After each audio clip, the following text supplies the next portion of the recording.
Hello, everyone. Today we're with the EU.VC and we're going to talk about how to break into venture capital through LP investment. We are very delighted to host two bright people who are the co-founders of EU.VC, Andreas Munk Holm and David Cruz as Silva. I would like to first give a brief information about two of them. Andreas is Europe's LP hype man and the founder of the European VC. He's a very keen podcast host and connector of the European venture industry. And David is also the co-founder of the European VC. He also likes to make deals, LP deals. And similarly, he is also a podcast hoster and connector of the European venture industry. Thank you for accepting our invites, Andreas and David. Our pleasure. Before we start, would you like to add something else? I think, should we maybe give a very brief overview of our backgrounds and sure. What EU.VC is? I guess some people might not know, right? Yeah. Okay, please, so I'll do it very brief, and then in the session we can deep dive into whatever topics you find interesting and the audience finds interesting. But in a nutshell, both Andreas and I were working in venture. Working at VC funds. I am Portuguese, so I was working based out of Portugal. Andreas is Danish, so he was working based out of Denmark. And roughly 2 years ago, we decided to start EU.VC. EU.VC starts as a content-only platform, so focused on how can we create content that's relevant for anyone that wants to be a VC, simply put. And then if we fast track to today, that actually developed into a community of people across Europe, and also a whole kind of vertical in our business activities of investing into VC funds. So what we do as a business is a lot of content and media, catering to people in Europe who want to be investors. And then on the other side, we leverage our community, we leverage our audience to do syndication into VC funds. And there's a couple of technical words here, but to make it very simple, in case anyone listening isn't super well-versed on that, that means that we collect money, smaller tickets, so smaller commitments in terms of capital from many individuals. We pull it all in together and then we do an investment, meaning that if you had to do it alone by yourself, you probably wouldn't have the wealth to do it because you'd have to muster 250,000 euros, which is a lot of money. But when we bring in together 50 people, then it's actually achievable because some can put 1K, other can put 100K, and that's kind of the beauty of doing the syndications. And we do it into VC funds. So that means that we are investors into VC funds. So that's us in a nutshell. And then, as I said, we can deep dive into anything that you guys find interesting. Okay, thank you, David. So I'm starting with the questions. You already mentioned about what is EU.VC, but I would like to ask what role does it actually play in the broader VC ecosystem? Andreas, you're on mute. But you said something really insightful, I'm sure.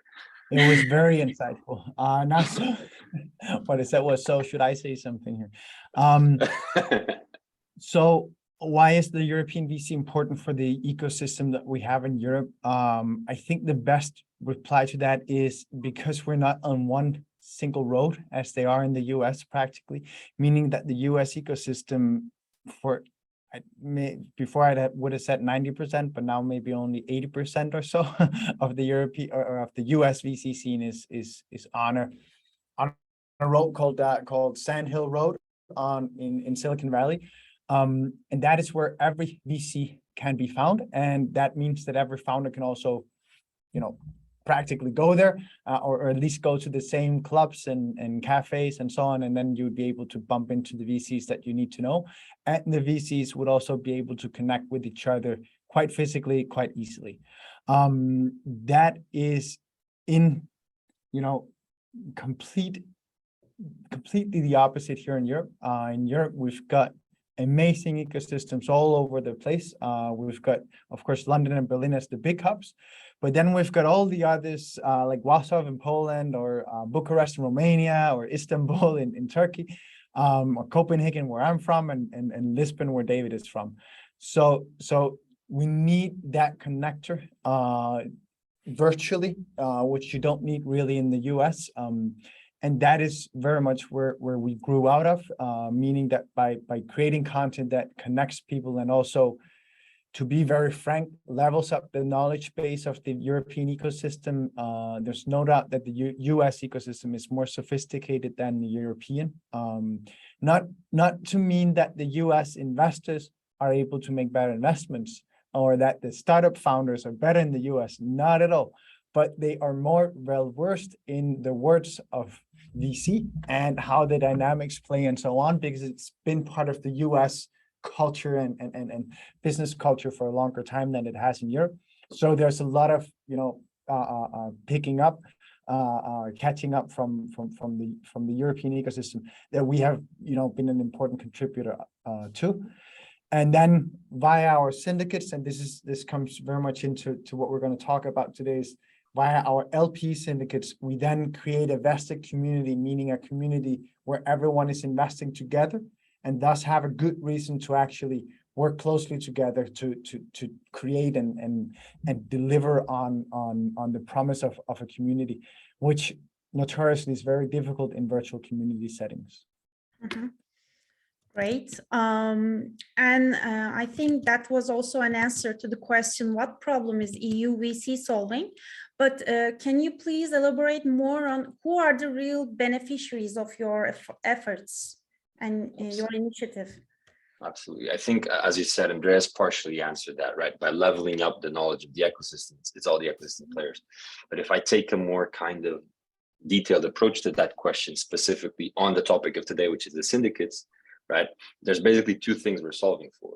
So, and what's probably most relevant to the audience, I'm guessing here, but I assume so, is most people that are close to venture would love the opportunity to get that LP-GP relationship, meaning being the relationship of being an investor into a VC fund. So if you think like this VC firm or fund is the best in whatever space they're doing, whatever geo they're covering, whatever that criteria is, if you are really excited about what they're doing, most people who are in venture and think that of a VC fund would love to get that strategic value of seeing their reports, of seeing, their Q1 23 report on which sectors excite them and why, which startups are they looking at, all of that. But that is unfortunately not easily accessible, because by regulatory standards, like to invest into a fund, you need to have 100,000 euros in your pocket. If it's a good fund or mildly good fund, that's 250. If it's a big brand name, so that the big brands across Europe, that is honestly probably 5 million and above. And I don't know about you guys, but I don't have that amount of cash. I don't have that amount of liquidity. I cannot do that, right? Mm-hmm. And so what we're solving for is everyone like me, like Andreas, like many of the people that are in this conversation, I think, is like, you can actually get that value by putting as little as 1K, 1,000, right? It's still a lot of money, yes, but actually most people who are in a certain stage of their career, they can muster to do 1 or 2, maybe 3 investments per year, worst case scenario, and get that exposure. But also, if you are a bit further, you can actually build a stronger portfolio with 10K tickets and get that value. So that's the one side that we're solving. And then the other side that we're solving, which I think is incredibly important to say, is that there are many VC funds out there, all with different approaches. And we are solving for the VC funds that want to extract value from a big community of small ticket angels. Meaning, some VC funds are not interested in that, and that's fine, and that's great. We don't work with them. That's not to say they are better or they're worse. That's just to say that we only work with those who are really motivated and looking for solutions on how to industrialize, so to speak, how to work with a lot of investors. Because for one VC fund to manage 150 investors, it is a nightmare, right? And so we are kind of sitting in the middle as, kind of this platform solution that solves for both sides. So people who want to get the value of being an angel investor without putting big tickets, and VC firms that want to give that value and also extract the value from that network without having to deal with the operational, financing, and regulatory hassle of that. Mm-hmm. So you're kind of democratizing the VC fund, right? VC investment. So like anyone else could get into the VC world through your help? Like, could you please give more information about it? Yeah, so I think democratization comes in many forms. One is you can invest here and then that will get you access to the returns from the funds. Many do that, or at least quite a few now in Europe. That is not the play we are at. What we're doing is we're saying that we believe that there's a strategic value to investing into funds, and that value comes both for the investees, meaning the ones being invested in, and then the investors, meaning the ones investing. So if you're a founder, yes, we democratize access to the VC fund in that we, of course, allow you to invest into it, but we don't only give you that access to invest, we also give you the channel to learn from the fund by being able to see their reporting and being able to engage with them via the community that we create with the fund manager. And that's the important part to me. And I think that that's what we should zero in on when it comes to the conversation that we're having here, because all of you, of course, are people in the entrepreneurial ecosystem. And that means that to you, likely VC funds are incredibly important, or will become incredibly important. And thus both having the network, but also the understanding of how does VC work becomes super important. And that's where, as an example, the other day, I did a bit of a courtesy call with the founder, and I call it a courtesy call because we don't stand to benefit much from engaging with founders, because what we invest into is VC funds. But this guy reached out and asked if I could just, give him a bit of sparring on his approach to VCs, blah, blah, blah. I did that, and it just became so blatantly obvious in that conversation that he did not understand the game of VC.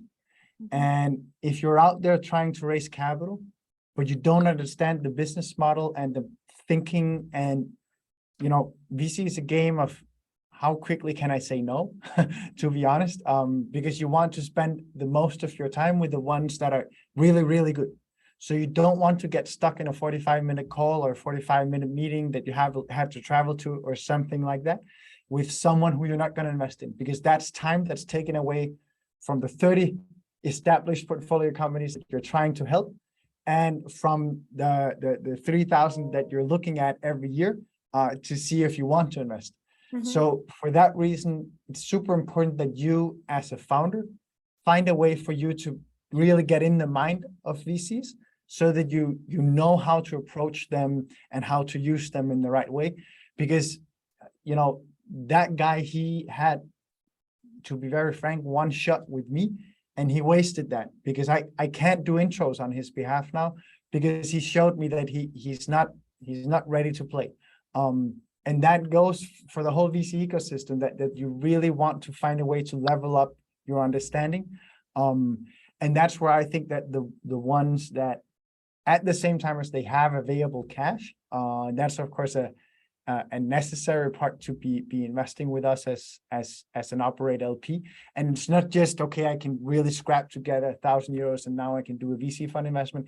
Now it means that you should be somewhat well off. I would never advise a founder who's hustling to get by to do an LP investment into a fund, because that you should be spending that money in a different way, unless it's because you would be interested in investing into a fund that you would want to raise from at a later stage.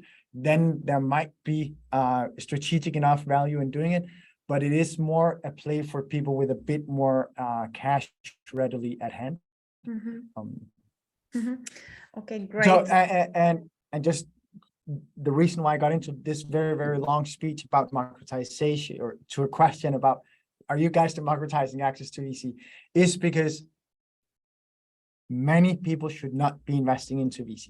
Many people should have a pension fund that takes care of their savings, and that then distributes that across multiple different asset classes and puts somewhere between 10 and 20% in the VC bucket. So that's why I'm I really don't like the right now, if you're in the entrepreneurial ecosystem, you can kind of get the feeling that you should be investing into VC. If you're not investing into VC, you know, you're doing something wrong, or you're not investing into startups, you're doing something wrong. Absolutely not. It is for the people that are ready to take that step. Or if you can really see strategically, career-wise, it makes a lot of sense. Okay, that's a big decision, I guess. And what new possibilities do EU VC's LP syndicates bring to the startup ecosystem as a whole? I'll let you take that, David. Yeah. It's almost kind of like summarizing what Andreas said, right? So Yeah. I think it's, and if I try to be very, very kind of bullet point about it, so we have that very structured thinking, maybe that would be cool. I think on the one hand, it allows, you know, any founder of a startup to get exposure to VCs, right? And that is the financial, of course, but maybe not the most relevant. It's about the strategic value and the learning value. That's very important. What is also very interesting, which Andreas did not say, is if you are investing into one VC fund, you're not only getting access to the VC fund, you're getting access to your co-investors, right? And we have people putting significant tickets into these syndicates, right? And so if you are co-investing with 30 individuals into VC Fund A, whatever that is, and then in that platform, there's also angels of interest to you as a founder, right? So there's also that value. And if I extrapolate that value, we work with roughly 600 angel investors, let's put it like that, because some of them are smaller, some of them are bigger, but 600 investors in our syndicate. And you get an opportunity to interact directly with those if you want, right? You're basically part of the same community, and you have the platform to connect with them, right? And so that's basically, I think the last investment we did, we had 15 nationalities in that syndicate, less than 30 people, right? So that's no more than 2 people per country on average, right? And so that is the breadth of diversity that you can get in terms of geographic coverage. So if you're an early stage founder, you learn a lot. If you're a later stage founder that is expanding into London, guess what? 30% of our members are in London and are an angel investor, right? So who else should you reach out to if not them and maybe your co-investors? So I think it goes without saying the value, but I think it is a lot of value that you can get out of it. And great opportunities, I think, for the both sides. And I want to dig deeper more about the syndicates. Who can join EU VC's LP syndicates? Andreas.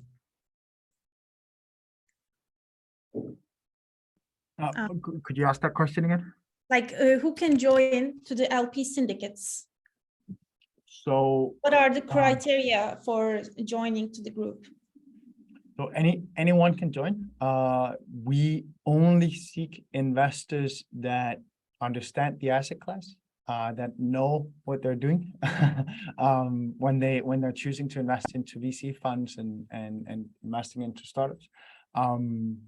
And then I'd say that we're also looking for people that want to partake in what I'd say is a community of like-minded peers, meaning people that want to be part of the VC and venture ecosystem at large, more directly hands-on. That's the profile that we're really caring about. We're looking for people that has something to bring to the table. So when they invest in funds, they actually bring with them not only their capital, but also their network and their expertise and so on, because that's also what the GPs that take our money are looking for from our syndicates. So that's the profile that we're looking for, and I don't think that there's much else to add to that. I maybe just double down on that, right? So you can act as a scout. So as an example, if you are a very well established founder in your geography, right, you are getting very good deal flow, right? And so you can act as a scout. If you are a PhD in bioinformatics, right, it's amazing, right? Few people understand that. And some of the VC funds are investing in actually have crossover with that space. So you can actually act as an expert. So there's when Andreas says this value add, it can be very concrete, and it is relevant for both founders, but also just ecosystem players or even other GPs, right? So we have fund managers. We have fund managers investing into each other as well, which is really cool. In a nutshell, it's like, I think Europe is going through change as we speak. I think we have the first generation of European venture, which is private equity, right? That's great. That's the story. A lot of mistakes were done. Let's not dwell on that. There's a new generation now. It's a new generation of angels. There's a new generation of founders. There's a new generation of syndicate leads. There's a whole new generation there, right? And I think we cater very well to this new generation, right? They're very collaborative. They want to connect. They want to do stuff cross-border. And that is basically that's the origin story of our company, right? We built remote. We met a year and a half after in person, right? We met a year and a half after starting building.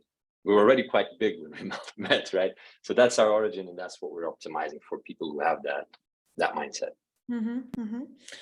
In the meantime, there are some questions rolling on the chat, but I will ask them to you once I finish asking questions to you, because they are important questions. I don't want to miss anything. And I have a last questions like, why should Turkish entrepreneurs, potential entrepreneurs and founders interested in VC investment decide to invest through LP? What is the significance of LP? And could you provide some examples of why LP is better than the other investment types? Yeah. So maybe it's good that we clarify some terms, right? I think that's relevant. So you have a VC firm and you have funds, right? So each firm has a bunch of funds. Funds begin and end. So funds have a lifespan. They exist for 10 years, roughly. 5 years investing, 5 years divesting, exits, right? So that's how the business generally works. I'm oversimplifying, but that's kind of how it works. And then when you look at the VC, you have a thing called GP and a thing called LP. GP means general partnership or general partners, LP, limited partnership or limited partners. Simply put, GPs are the fund managers. They have a general responsibility, a general kind of, fiduciary duty across everything they're doing of making sure that things work across all the funds, across the firm. Limited partners or limited partnerships are the investors, where the only kind of liability / responsibility is connected to the money I put in, right?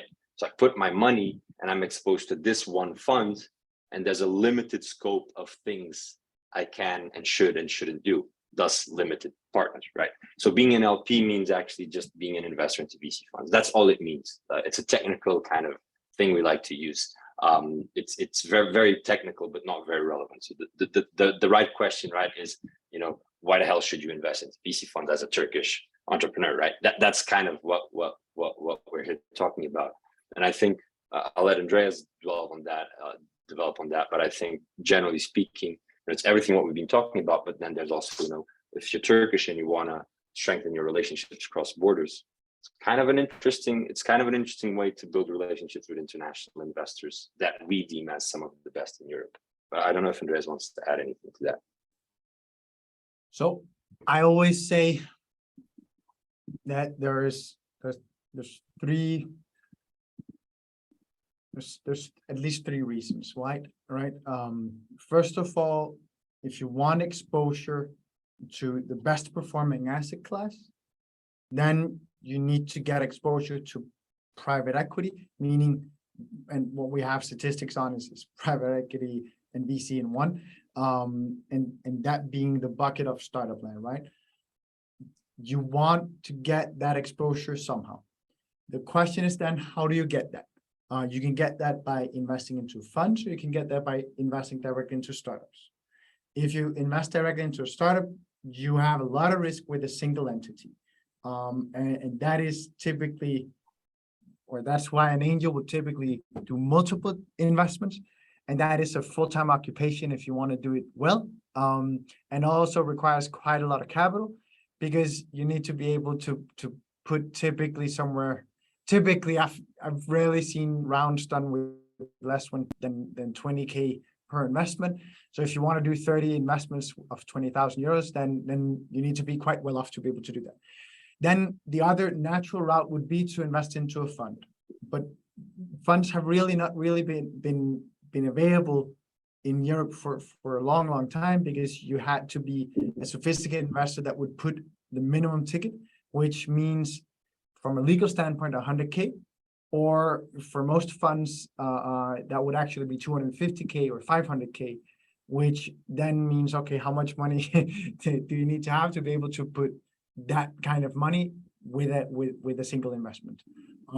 What we then have people doing, like David and I, is doing syndicates into these funds. So you don't have to put that much money anymore, but you can put smaller amounts. And that's, of course, the access play that we have, and which then allows you to start doing multiple tickets, which allows you to get exposure to the asset class without having to muster as much capital as you would have had to before. Many services, or not many, but 4 or 5 in Europe are giving you access to invest into VC funds. So that means you can do that with small tickets with multiple different players. What you then get with us at the same time is, because we don't optimize for just getting people access to invest and get returns, we optimize for people to get the strategic value out of that. So with us, you also get the access to the fund manager, you get the access to the syndicate, meaning your co-investors, and you get access to the best practice that you can get out of that and out of our curated interaction with the fund manager. So that is why you should be investing with us rather than some of the others. And I do think that it's something that is very relevant for many people to start looking into. But judging from, and this is why I'm saying it many times, right? Judging from the images that I'm seeing on the screen here, people don't really have their cameras on, but judging from the age group, I would say that you should probably be optimizing for the strategic value rather than the returns value, based on the fact that it's rare that you have many people in their 20s that are able to put down significant chunks of capital into VC without being overexposed to what is a risky asset class. Yeah, these are very significant assets for the young generation also. Thank you. Even 2,000 euros is a lot of money to most people, right? Yeah. So that's why I'm trying to say, we're not here to say go and invest in VC funds. We're here to say think about whether there's strategic value to be gained, and then look at the price tag and see if that price tag is worthwhile. Maybe. Best example for me is that we are investing into 500 emerging Europe, which is growing out of the Turkish Istanbul ecosystem, and that's a damn amazing fund. They're on track to do 10x on their first fund, meaning that they're going to give the money back to their LPs 10 times. That is absolutely amazing. But there is a lot of risk when investing in this type of asset. But being a Turkish entrepreneur, it might actually make sense because, okay, there's the chance of a big upside, but I also get to understand probably the best player in our ecosystem and how they think, and get an opportunity to co-invest with the rest of the group investing into that fund. So for that reason, I think that there's very concrete value, but I think that it's the strategic value that should be put first here. And I don't know whether you know it or not, but there's a huge inflation and devaluation in Turkey right now. So maybe it's also a good start to play with the first with littler amounts, smaller amounts, and learn how to invest, how to become a VC funder by your assistance and by your community. It's also wiser to join to the community, in my opinion. So and you can always, sorry for interrupting you, but you can always join just for the knowledge. Right? There was a question here. Do we expect anything from our investor? No. Right now, no. I don't know if that will change in the future or not, but what I can say, whatever happens in the future, our knowledge sharing, our information sharing will be open access. And so worst case scenario, I would advise anyone who's kind of mildly interested, even if you end up don't investing, we have interviews with some of the best investors in Europe twice a week, right? you can learn a lot from that, and you don't have to pay a single dime, right? You just need to turn on your phone or whatever and listen to it on your headphones. That's for free. Okay. And is there any commitment for LPs, such as investing every year to stay on the community? No, as I said, no. What we will obviously eventually start doing, if people signal they want to invest and then they're not investing with us, we might want to have a conversation with them to understand. But as I said, you can join our newsletter and all of that. There's no commitment expected from you there. There you can have all the content. There was another question that was an interesting one that Andreas asked for clarification. Andreas, do you want to take it or should I? Absolutely. So Sarah, first of all, micro VCs in my nomenclature is typically someone doing below 25 million, meaning the fund size is below 25 million. But that does not in any way mean that the minimum ticket is lower to get into it, meaning they still have the same legal minimum being 100K. And if it's a good micro VC, oftentimes that will still be 250 or 500K, just because the term micro VC just refers to the fact that it's one or two guys or girls running their fund, and they're not running a big shop, and then automatically they also are very focused, because when you're small you typically are more focused than if you're bigger, right? But it doesn't change at all the minimum ticket that it takes to invest into them. And if I should say anything, you actually, with that type of investment, would increase your risk profile from a bigger fund, because a bigger fund would have more investments, so the diversification is greater. They would typically also be across oftentimes bigger vintages, meaning more years. So right now, as was just mentioned before, we've got a lot of inflation going on. So that means our vintages this year are going to be impacted by that. We've just seen a tech crash. If you're from the wrong vintages, then you'll also be hit by that. So a bigger fund is typically the ones with lower risk than the very small micro VCs. I personally love micro VCs. David does as well. But that's because we have a fund-of-fund play. So that means we're doing more investments. Our offering gives you access to multiple of these micro VCs with smaller tickets. And also because we're quite well respected in the ecosystem, we get access to the ones that are oversubscribed. So that means when a fund is oversubscribed, that means that they can't even take more money. They have a strategy that says we will invest 20 million. For that reason, even though you want to give me 50, I'll only take 20, because they stay true to what's their core. And in that situation, it is for them a game of saying, who do we want as investors? And that is where we are being picked over others, because we bring them a value add that's different from what another investor would bring it when they just bring money. And that's, of course, someone like you would be investing with us, and they want access to someone like you via that syndicate. So that's the magic of what we're doing, and that's how we're different from micro VC. Thank you, it's clear. Is there any questions? It's a great opportunity to ask. Happy to answer questions about VC fund structures. They don't have to be related to us. Happy to talk a bit about. We love venture. We love GP. We love funds. We love startups. Happy to answer whatever. It doesn't have to be on topic.